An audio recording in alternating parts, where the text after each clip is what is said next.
요한계시록 11장 15절부터 19절까지 같이 한 목소리로 읽겠습니다. 일곱째 천사가 나팔을 불매 하늘에 큰 음성들이 나서 이르되 세상 나라가 우리 주와 그의 그리스도의 나라가 되어 그가 세세토록 왕노로 하시리로다 하니 하나님 앞에서 자기 보좌에 앉아있던 24장로가 엎드려 얼굴을 땅에 대고 하나님께 경배하여 이르되 감사하옵나니 옛적에도 계셨고 지금도 계신 주 하나님 곧 전능하시니여 친히 큰 권능을 잡으시고 왕노릇 하시도다. 이방들이 분노함에 주의 진노가 내려 죽은 자를 심판하시며 종 선지자들과 성도들과 또 작은 자든지 큰 자든지 주의 이름을 경외하는 자들에게 상 주시며 또 땅을 망하게 하는 자들을 멸망시킬 때로소이다 하더라.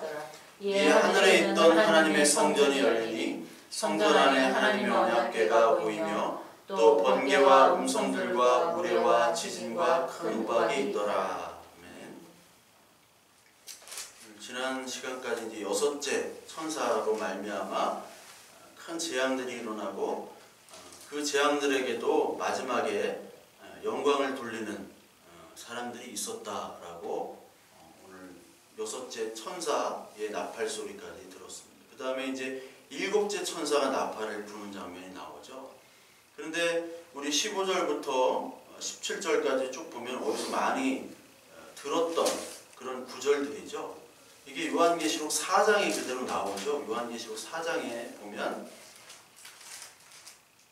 하늘에 열린 문이 있는데 1절부터 나팔 소리 같은 큰 음성이 일어나고 이런 게 쭉 나오죠. 그러면서 뒤에 24장로가 10절에 나오죠. 4장 10절에 24장로들이 나옵니다. 여기도 24장로가 엎드려 하나님께 경배하는 장면이 요한계시록 4장 10절에도 나오고 또 오늘 11장 15절부터 17절까지도 나오죠.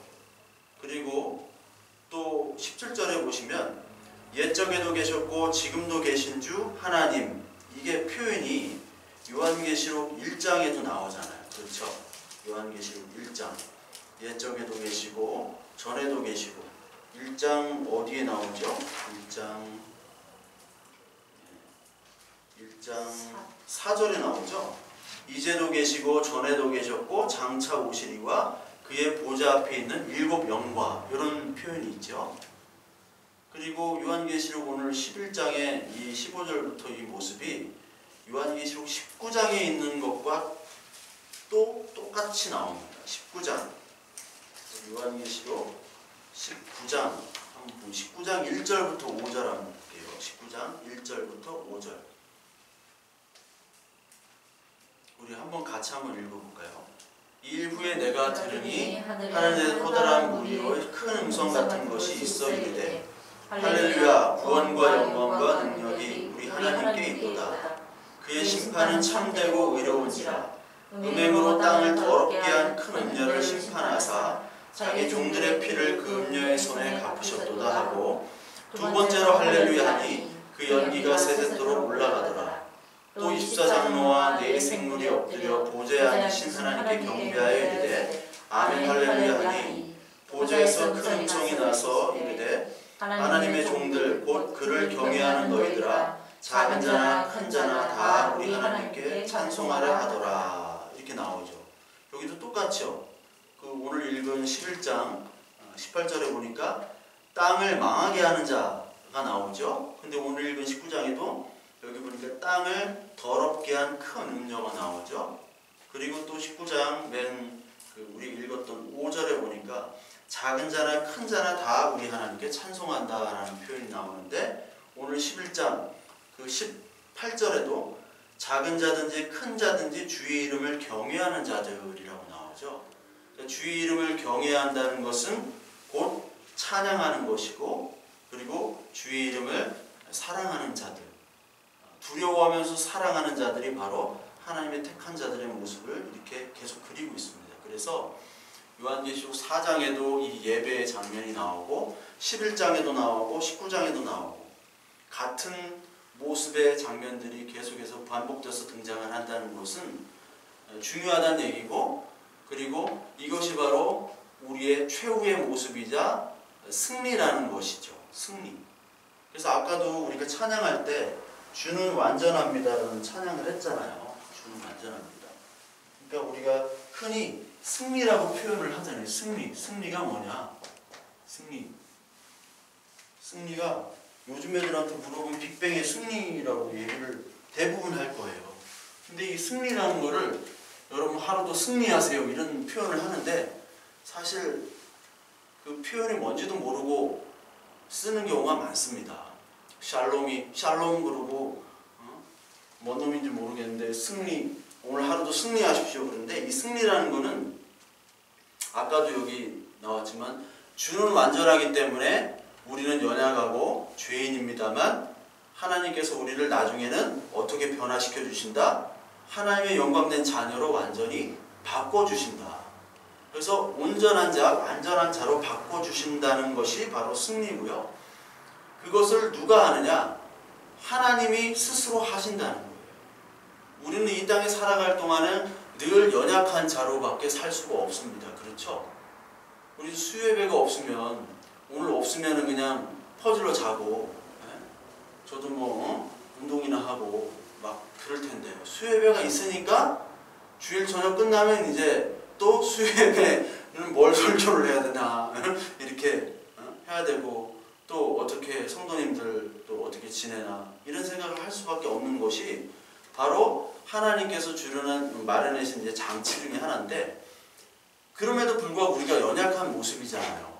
이게 자발적으로 막 우리가 하나님을 생각하고 그러지 못하잖아요. 그런데 하나님께서는 맨 마지막 때에는 우리에게 온전한 모습으로 완전한 하나님의 자녀의 모습으로 이제 죄를 생각하지도 못하는 모습으로 바꿔주신다. 그게 최후 승리예요. 최후 승리. 그래서 우리 찬양에 최후 승리를 얻기까지 있잖아요. 그게 의미를 아무도 모르고 찬양을 하는 거예요.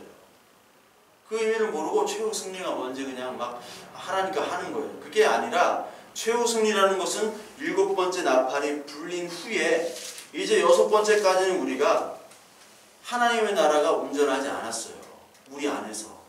근데 온전한 하나님의 나라가 이제 가시적인 실체로 보여지게 되고 이제 우리의 최후의 승리는 하나님께서 우리를 온전한 자녀로 바꿔주신다는 의미가 바로 최후의 승리라는 겁니다. 그래서 이것은 나의 승리가 아니라 예수 그리스도 하나님의 승리이자 그렇지만 동시에 그 모든 승리를 하나님께서는 우리에게 주신다는 거예요. 그래서 우리에게 아무런 공로가 없지만 우리를 24장로로 택하셔서 어디에 앉히신다고요? 보좌에 앉히시는 거예요. 보좌에. 옛날에 홍수환이 76년도에 까레이스킨가 거기서 이기고 왔잖아요. 4번 다운당하고 5번째 일어나가지고 KO를 시켰거든요. 근데 그때 한국에 도착했을 때 거기 베네수엘라인가 카라카스 거기서 엄마 나 챔피언 먹었어. 이게 유행어가 됐잖아요. 근데 한국에 왔을 때 이긴 건 홍수환이에요. 그래서 카 퍼레이드를 했어요. 옛날에는 그랬잖아요. 막 군사정권 시대니까 영웅을 띄워대니까. 근데 그때 그 찝차에다가 이렇게 태웠는데 엄마는 당연히 태웠어요. 근데 한 자리가 빈다고 엄마가 우리 저기 형이 있는데 홍수환 형 우리 아들 한 명 더 태우면 안 되겠냐고 그래서 태우라고.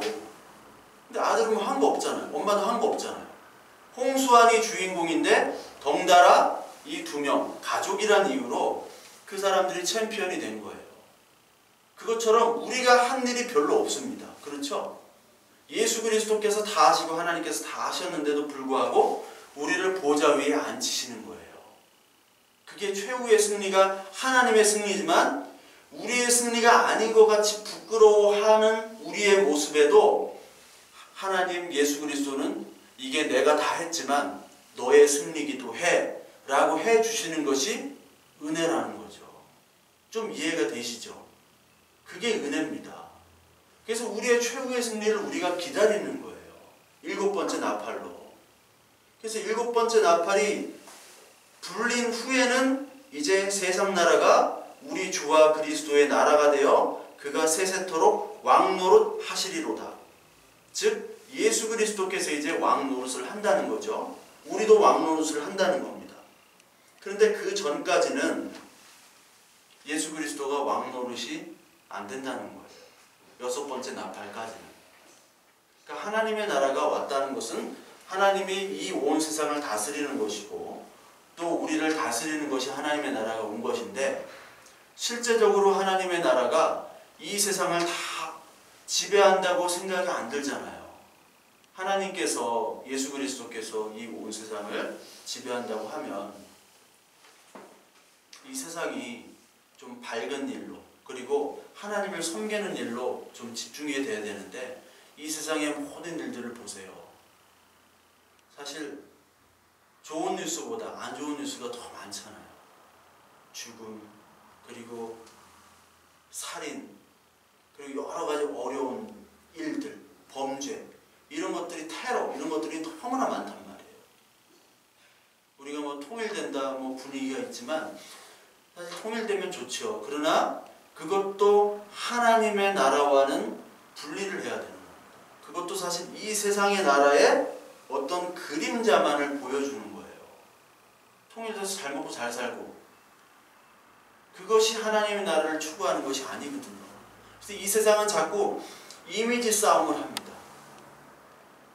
이 세상이 가장 이 하나님의 나라를 공격하는 것 중에 하나가 뭐냐면, 제가 생각하는 거에 복음과 복음이 아닌 것, 그리고 예수 그리스도가 진리잖아요. 근데 진리와 진리와 아닌 것을 구분해서 우리가 분별해서 그것을 가지고 나가야 되는데, 이 세상과 특히 이 바벨론에 점령당한 교회는 복음과 진리에 대한 얘기를 하는 것보다는 그 복음과 진리를 인간적인 관계, 사회적인 관계, 그리고 인간의 언어, 사회의 관계로 표현을 해요. 이 말이 뭐냐면, 이건 반드시 복음이어야 되고 이건 반드시 진리가 아닌 것을 우리가 거부해야 되는데도 불구하고 교회와 일반 세상이 합쳐져 가지고, 야, 이거는 복음이 아니라고 하지마, 이것도 맞아, 저것도 될 수 있어, 이것도 다 끌어와.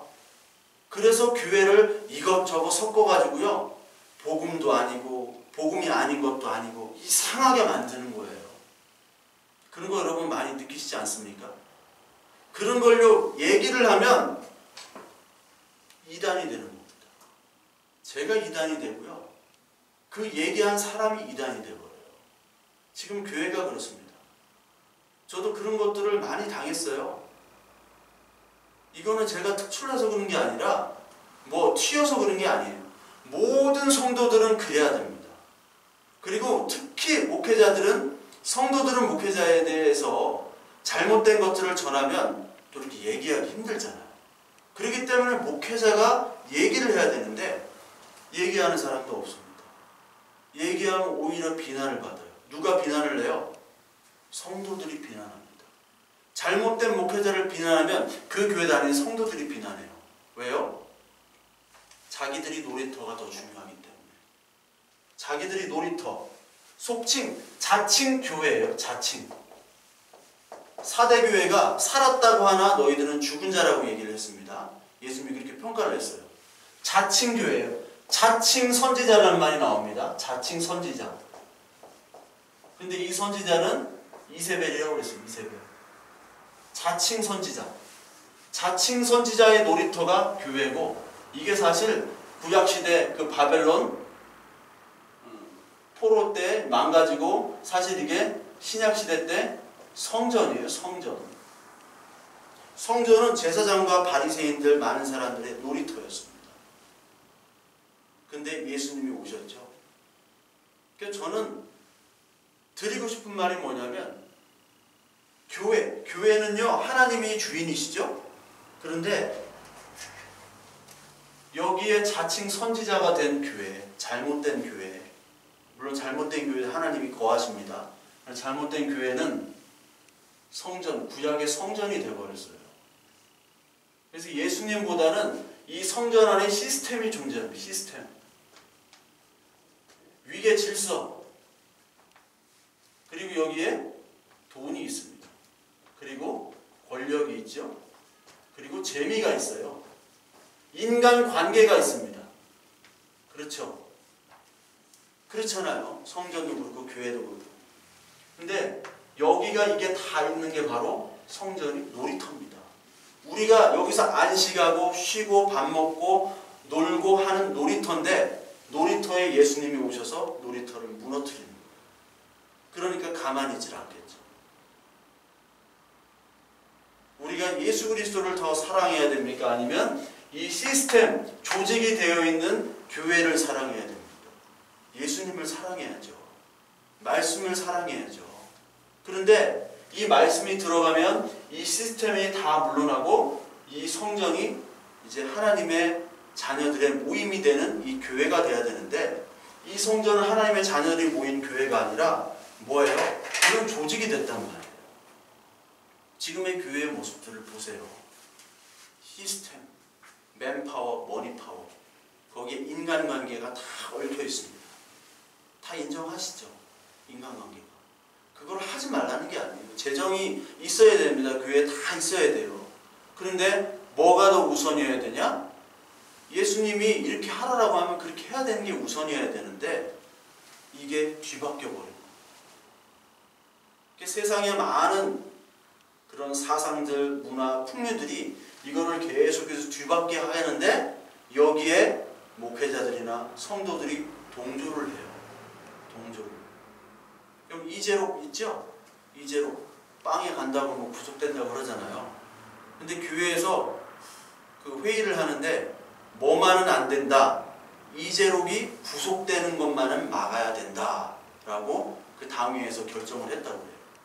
무슨 수들을 써더라도 이재록이 구속되는 것만은 막아야 된다. 이재록이 나쁜 놈인 건 알아요, 다.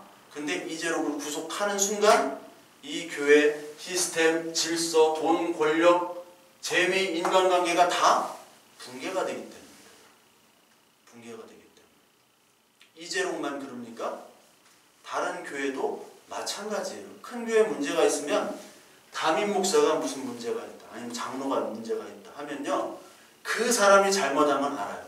그런데 교회가 무너지면 하나님의 영광이 가린다라는 그런 핑계로, 그리고 우리의 이것들이 다 없어지기 때문에 그걸 하나님의 영광이라고 바꿔서 얘기하는 거예요. 솔직히 얘기하면 하나님의 영광은 죽는 거예요. 그렇잖아요. 예수 그리스도께서 십자가에 죽으실 때 하나님의 영광이 이루어진 거지, 하나님의 영광을 이런 거에다가 갖다 붙이는 겁니다. 일반 교회도 담임 목사가 구속되면 이게 다 하기 때문에 어떤 죄를 저질러도 면죄부를 줍니다. 면죄부. 누가 줘요? 교인들이 줘요. 교인들이.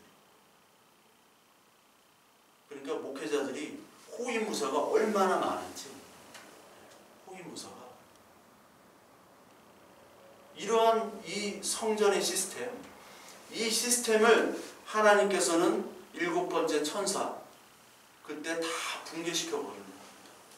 이 이미지화되어 있고 이 시스템화되어 있는 하나님의 나라라고 불리우는 이 교회를 하나님은 완전히 새로운, 정말 예수 그리스도만 바라보는 그런 모임으로 바꾸게 만드시는 거예요. 그래서 오늘 최후의 승리, 이 7번째 나팔 소리가 결국은 들린다는 겁니다. 결국은. 도저히 안 올 것 같은데 이제 온다는 거죠. 도저히 안 올 것 같아요. 하나님 나라가 과연 올 것 같냐고 물어보면 정말 안 올 것 같아요. 하나님 어디 계시냐? 아직도 안 오셨는데 언제 오실 거냐? 그렇게 했는데 결국은 올 거라는 거죠. 그래서 여기 보시면요, 그 동사가 여기 나오는데, 동사가 여기 15절에도 그렇고 17절에도 그렇고 여기 영어를 한번 보시면요, 제가 15절에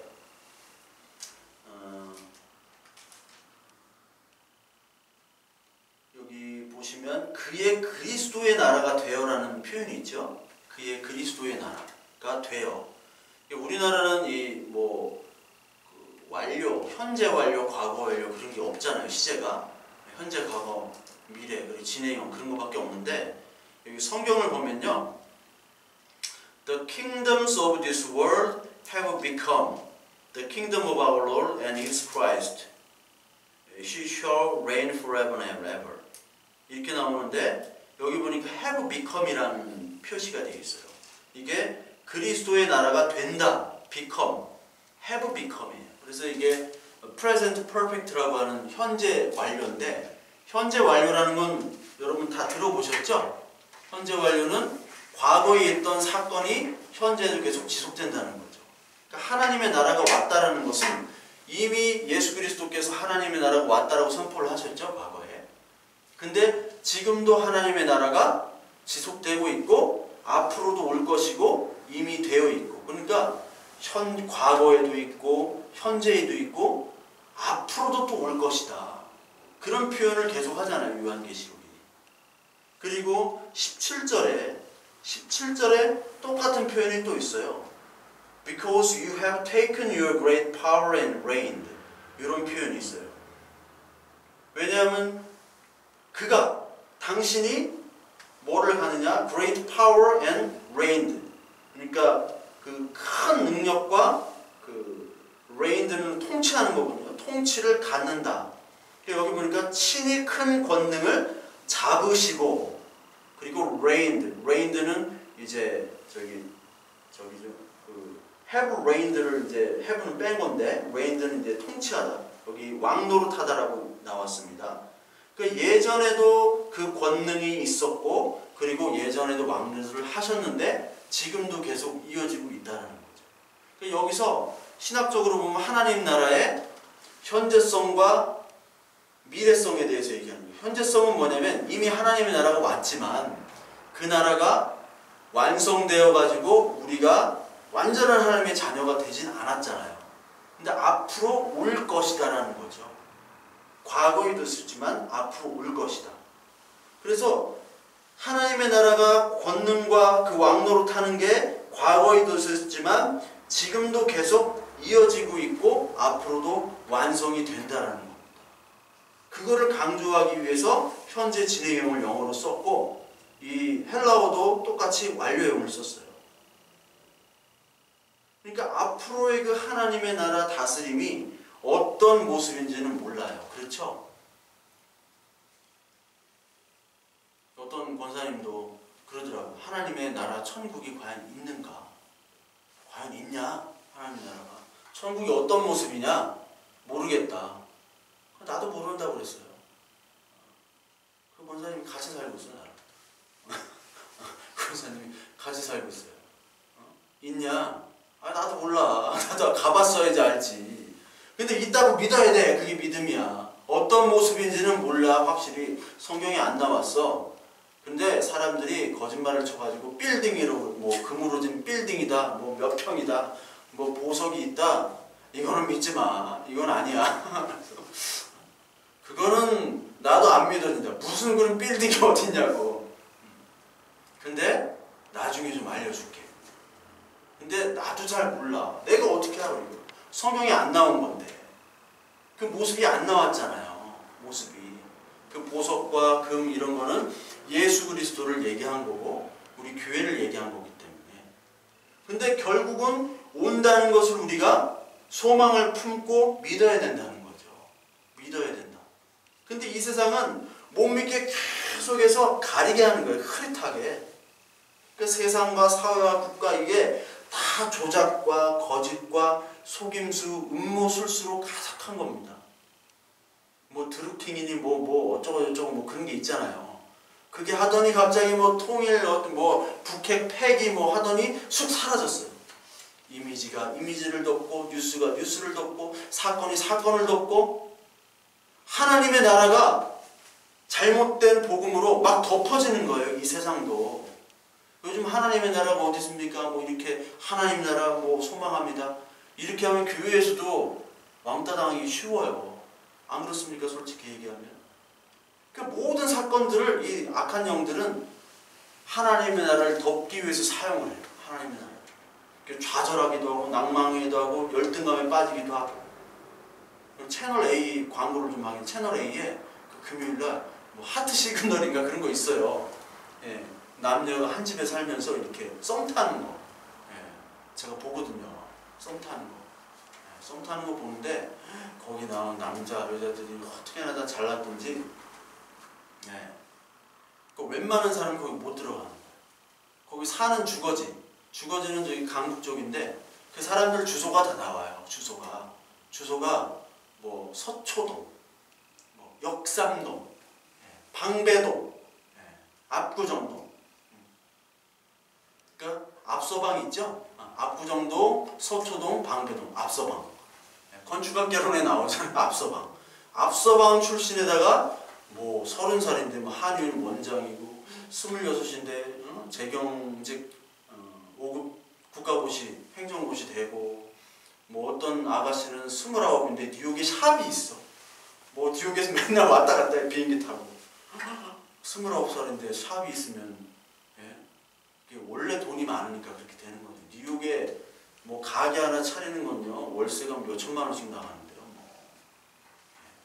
그런데 그런 사람들이 딱 와서 썸 타고 하니까 보기는 즐겁죠. 그런데 많은 방송들은 그거에 싹 빠지게 한 다음에 상대적 바탈감 그리고 그것으로 말미암아 어떤 이미지화된 아름다움을 포장하는 거예요. 사실 사랑도 아니고 이게 뭐 거래도는 아닌데 사랑도 아니고 썸도 아니고 좀 이상하게 근데 재미는 있어요. 나도 재밌어서 본다니까요. 저도 그러니까 이 세상의 모든 프로그램들은요 요즘에 건강, 여행, 먹는 거 요걸로 다 도배가 돼 있어요. 여행 프로그램 왜 이렇게 많이 하는지 모르겠어요. 뭐 뭉쳐야 뜬다는 둥 뭉치면 왜 떠? 좀 가난한 사람들을 이렇게 보내주면 얼마나 좋아요.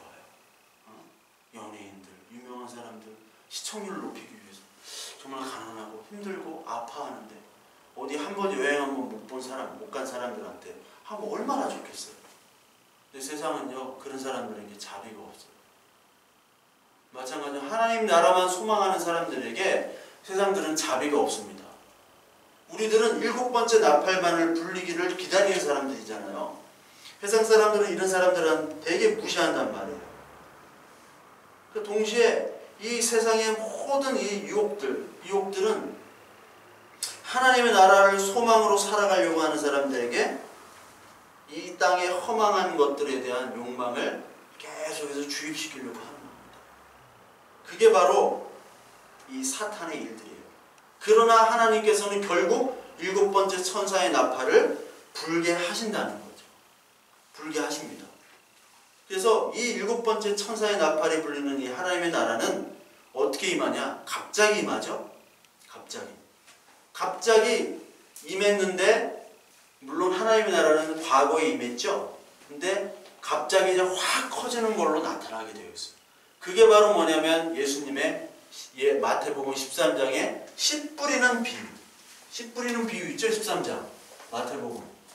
씨 뿌리는 비유. 그리고 누룩의 비유. 겨자씨 비유. 이런 비유들이 있는 거예요.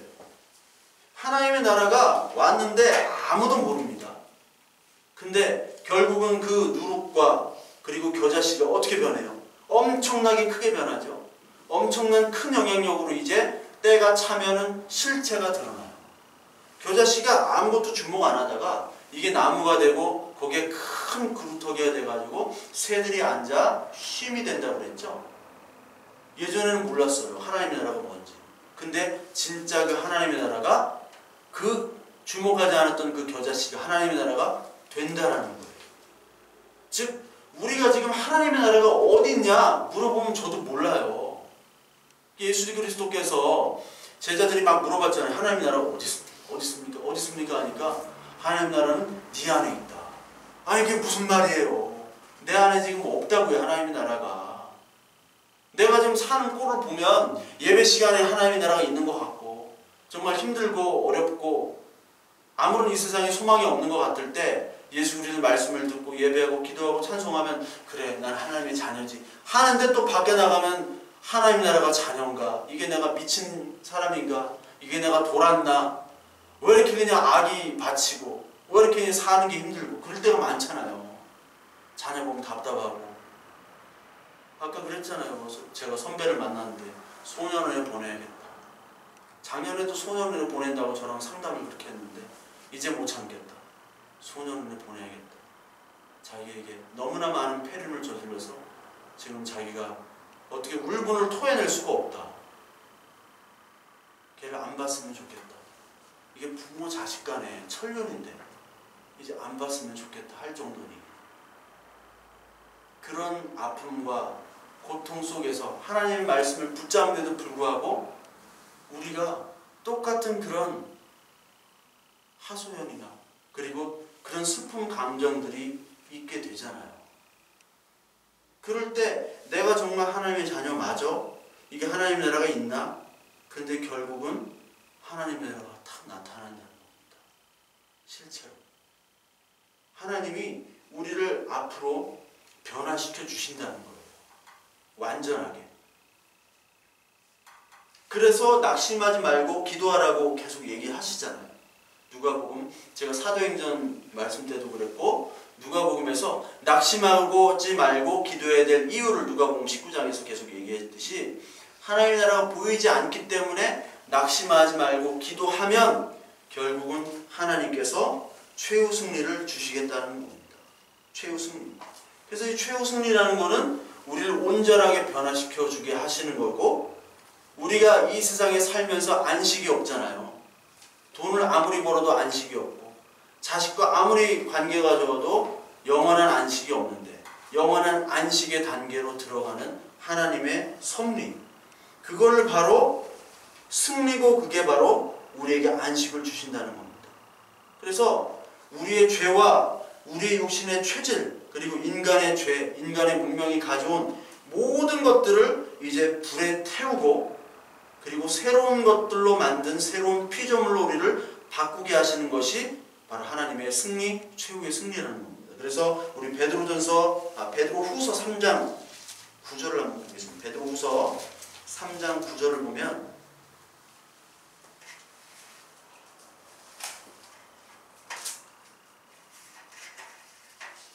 한번 읽겠습니다.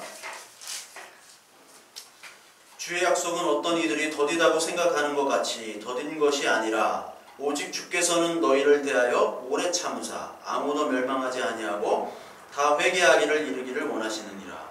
그러나 주의 날이 도둑같이 오리니 그날에는 하늘이 큰 소리로 떠나가고 물질이 뜨거운 불에 풀어지고 땅과 그 중에 있는 모든 일이 드러나리로다.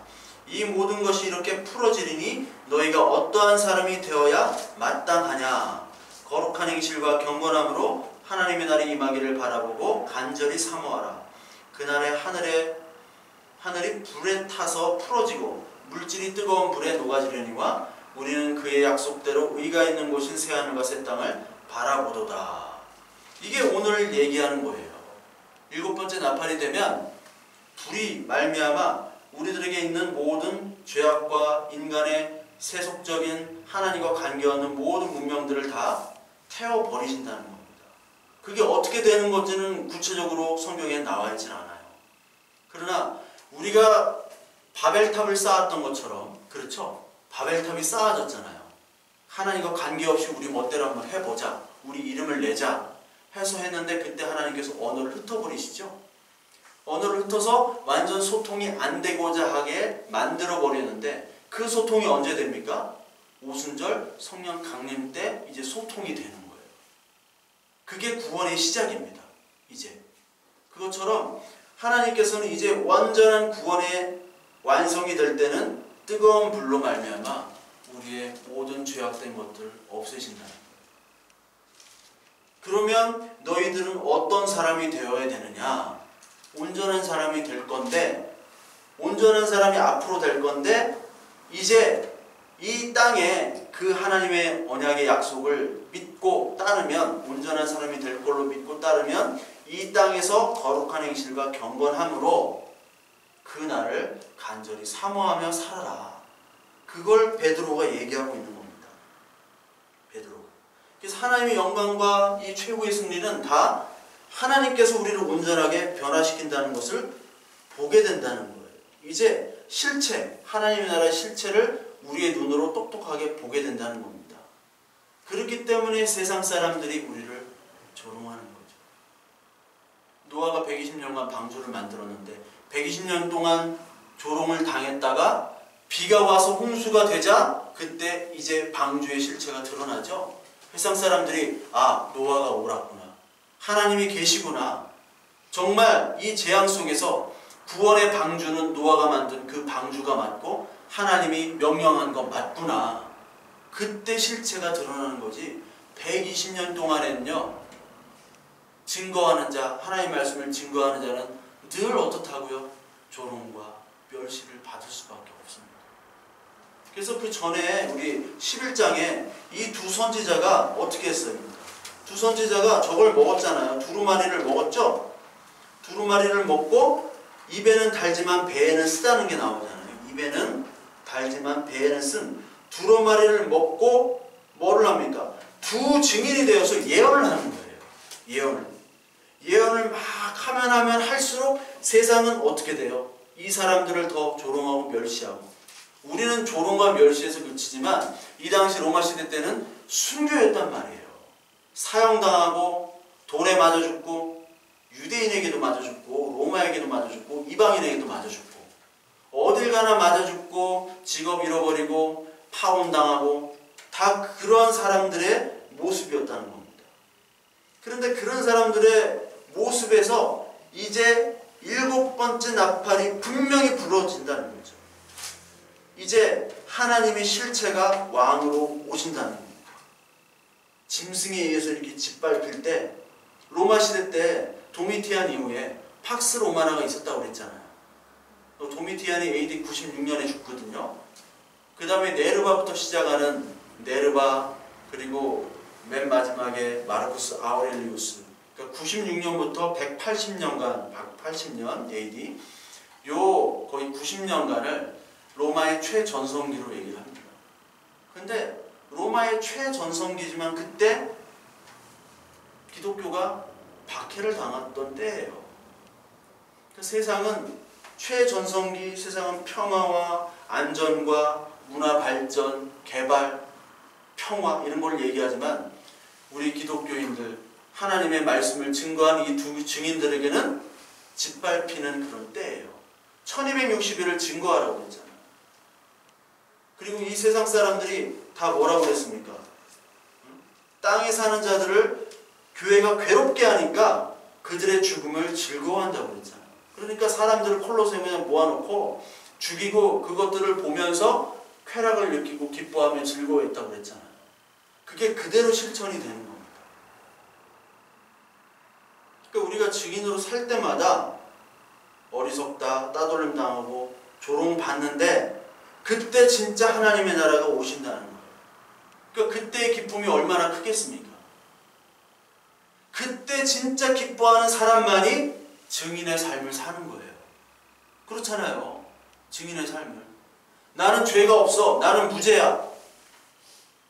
그렇게 증거를 했는데 법정에서는 너 유죄라고 선언하는 거예요. 이 세상은.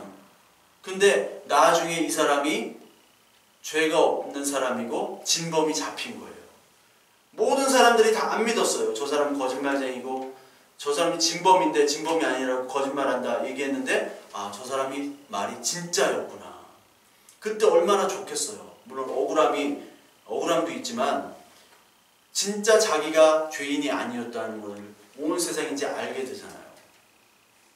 그것처럼 하나님이 오시게 되면 우리가 얘기했던 것, 증언했던 것, 증거했던 모든 말과 행동이 진짜였던 것을 하나님이 보증을 해주시는 거예요. 그때 우리가 기뻐할 때만이 진짜 신자인 거죠. 주님이 오셨는데 안 기뻐할 사람이 있어요. 교회에도. 아, 땅도 많고 집도 많고 내가 아직 결혼도 못하고 시집도 못하고 그런데 주님 오시면 어떡합니까? 내가 지금 이거 일도 해야 되고요. 지금 자식 대학도 보내야 되고요. 근데 주님이 오시면 어떡해요? 이렇게 할 사람도 있다고요. 주님이 계속 얘기했잖아요. 그 말씀들을 비유로 계속 얘기하신 거예요. 초대하니까 잔치에 초대했잖아요. 그러니까 사업하는데 바쁩니다. 뭐 하는데 바쁩니다. 다 초청을 받질 않았어요. 네. 다 세상살이를 바빠요. 다. 주님의 초청에 응하진 않아요. 세상살이를 하더라도 주님이 초청하면 그대로 두고 와야 되는 건데 우리 아들 우리 딸이 1등이에요. 1등. 응? 하버드대 갈 수 있어요. 근데 시험 보기 전날 오시면 어떡하나요? 예? 시험 보기 전날 오시면 그냥 놓고 가야 되는 게 맞는데 우리 딸 그 하버드대에 들어가는 거 그것만 보고 가겠다고 하는 것이 바로 그게 죄죠. 하나님의 나라를 기다리지 않는 거예요. 그러니까 하나님이 그 날에 오신다는 겁니다. 그러면서 그 날이 올 때는 우리에게 영광이고 우리에게 구원의 날이지만 18절에 보세요. 그날 이방인들이 분노를 하죠. 주의 진노가 내려 죽은 자를 심판한다고 그래요. 작은 자, 큰 자는 모두 경외하는 자, 이 사람들은 상을 주지만 땅을 망하게 하는 자들을 멸망시킬 때다라고 얘기합니다. 마지막 날은 구원과 심판으로 갈리는 거죠. 그래서 여기 보니까 작은 자든지 큰 자든지 우리가 작은 자, 큰 자를 우리가 나눌 수는 없어요. 누가 뭐 신앙생활을 더 열심히 하니까 큰 자, 아니니까 작은 자 이렇게 나눌 수가 없습니다. 그래서 흔히 이제 그 천국 가면 뭐 누구는 개털 모자 쓴 거고 누구는 뭐 빌딩 사람 이게 다 거짓말인 거 아시잖아요.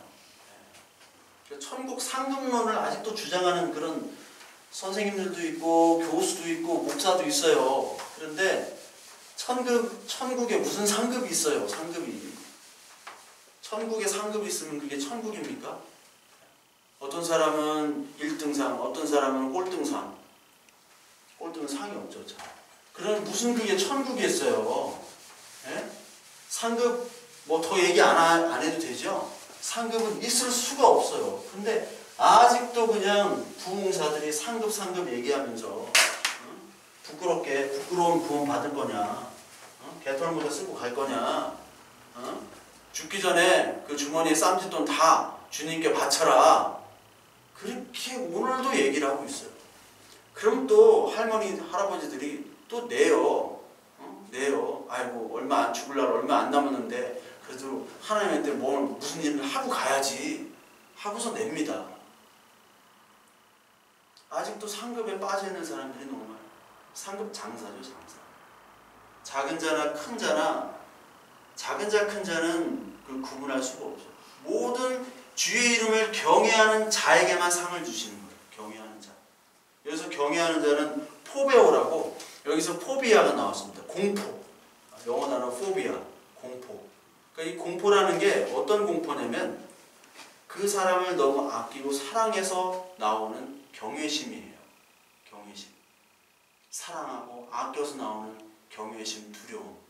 이게 그냥 무서워서 막 맞을까봐 그런 두려움이 아니라. 그래서 아까 요한계시록 19장에 이 사람들은 찬송하는 자라고 나왔죠? 찬송하는 자. 19장에 큰 자나 작은 자나 다 우리 하나님께 찬송하라. 우리 이렇게 찬송, 찬양하는 것은 하나님께 사랑과 경외의 표현이죠. 최후 승리를 주신 하나님. 내가 지금 이렇게 부족하고 어떨 때는 내가 하나님을 찬양하면서 또 한 입으로는 또 미친년 미친놈처럼 막 욕하고 다니고 그럴 수 있잖아요. 막 화가 나면 욕하고 욕하고 싶은 사람 있으시잖아요. 저만 있어요. 저만 만나? 그러면 있으시잖아요. 전 욕하고 싶은 사람이 많아요. 저를 욕하는 사람들이 많기 때문에 제가 욕하고 싶은 사람이 많아요. 내가 막 주먹을 날리고 싶어 막. 그러면 안 되죠. 주먹을 날리면 한 대가 죽을 것 같아요. 그래서 못 날리는데 막 그런 미친놈처럼 하면서도 결국은 어떻게 바뀐다고요? 우리가 하나님의 은혜로. 우리는 정말 죄인 중에 괴수인데 하나님의 은혜로 하나님께서 우리를 바꿔주신다. 거기에 우리가 찬송할 수밖에 없는 그때가 온다라니까요. 실제로. 그게 천국이 되는 거예요. 이 지옥은 죄가 있기 때문에 지옥이거든요. 죄가 아직 사라지지 않았기 때문에 지옥입니다.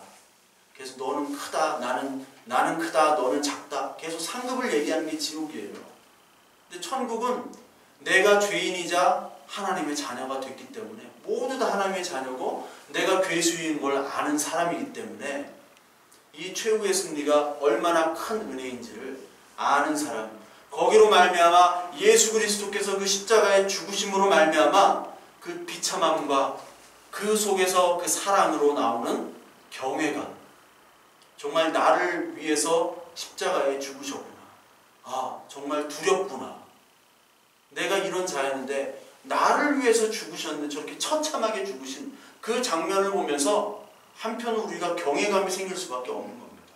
그래서 동시에 우리가 다른 입술로는 찬양을 하는 거예요. 이 세상에 살 때는 입에 그냥 막 욕으로 도배를 했는데 찬양의 입술로 바뀌는 거 봐요. 그것이 바로 최후의 승리죠. 저도 옛날 군대에서 하도 욕을 많이 해가지고 시험 휴가를 나오니까 그 접속사, 접두어, 접미어, 접속사 뭐 그러나도 뭐 18, 그러나도 18, 그리고 18, 그래서 18, 그러니까 결론적으로 18, 막 이게 입술로 그냥 나오더라고, 저절로. 제가 그랬어요. 이게 버릇이 됐더라고. 한 7, 8개월 되니까 이게 욕이 여기에 달아가지고 그러나, 그래서, 그리고, 그러므로 다 모든 그냥 접속사가 다 욕이에요. 그랬던 입술들이에요 우리가. 근데 찬양의 입술로 바꿔주시는 거죠.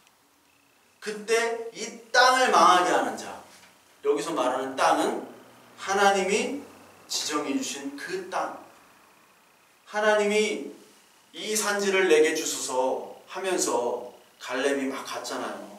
12지파에 12지파별로 땅을 주셨잖아요. 가나안 땅을.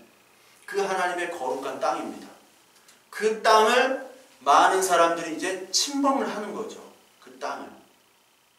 그 땅을 더럽힌다는 것은 하나님이 하신 일들을 방해하고 더럽히고, 그리고 하나님의 나라를 흐트러 버리는 사람들이 바로 악한 영들, 사탄이 바로 이 땅을 망하게 하는 자예요. 결국 맨 마지막 때는 악한 영들을 다 망하게 하고 하나님을 끝까지 거부하는 사람들을 심판하신다는 겁니다. 그것이 오늘 이 7째 나팔 소리의 모습이에요.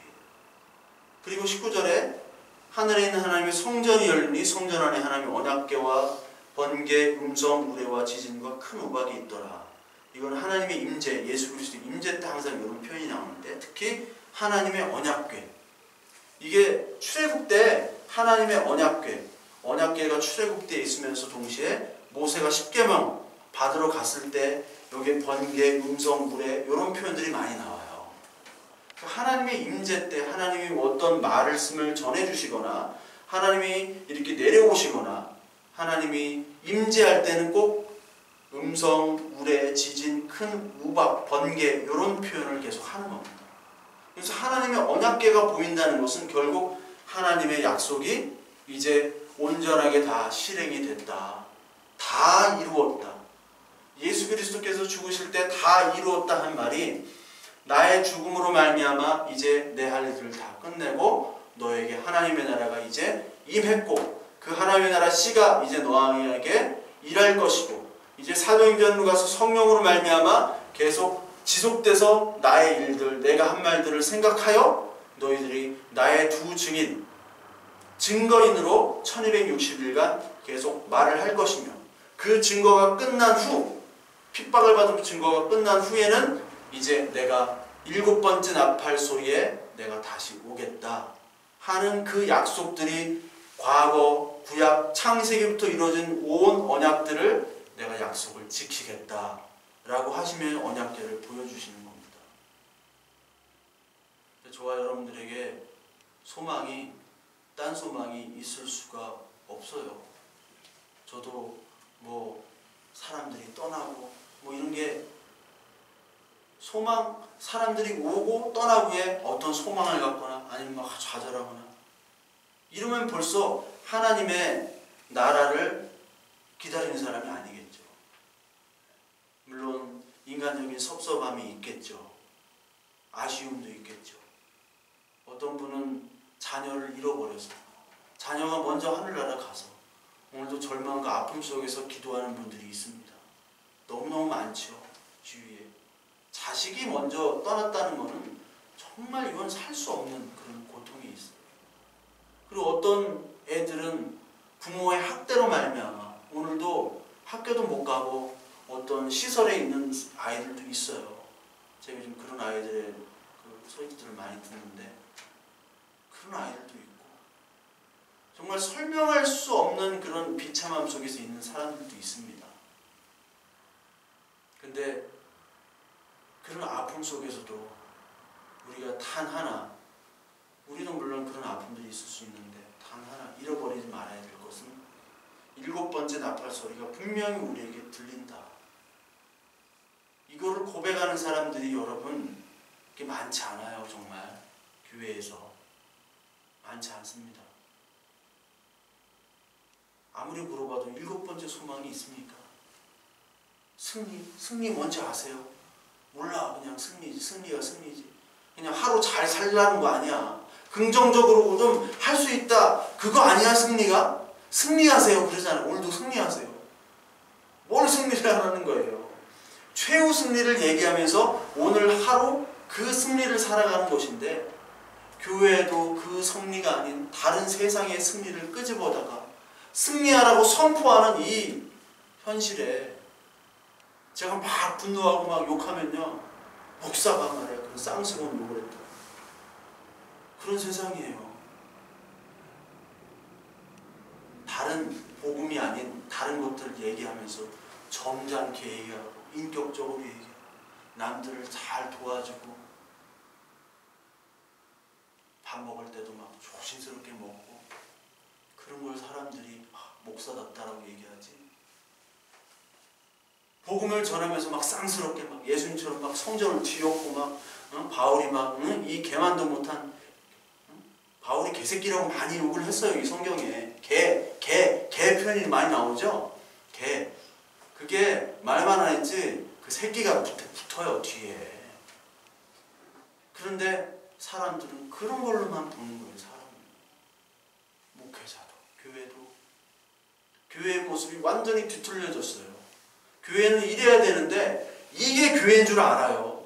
목사는 이게 첫째 우선해야 되는데 목사가 이래야 목사인 줄 알아요. 누가? 목사, 교인들이. 하나님이 얼마나 지금 슬퍼할까. 제가 이런 얘기를 하니까 막 비난을 받고 욕먹고 그러는 거예요.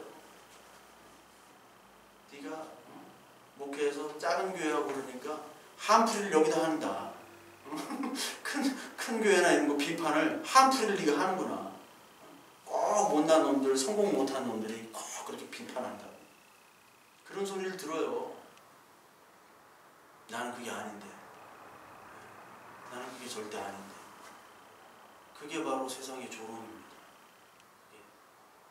여러분들도 세상의 조롱을 자녀들한테 들을 수도 있고 가까운 식구들한테 들을 수도 있겠죠.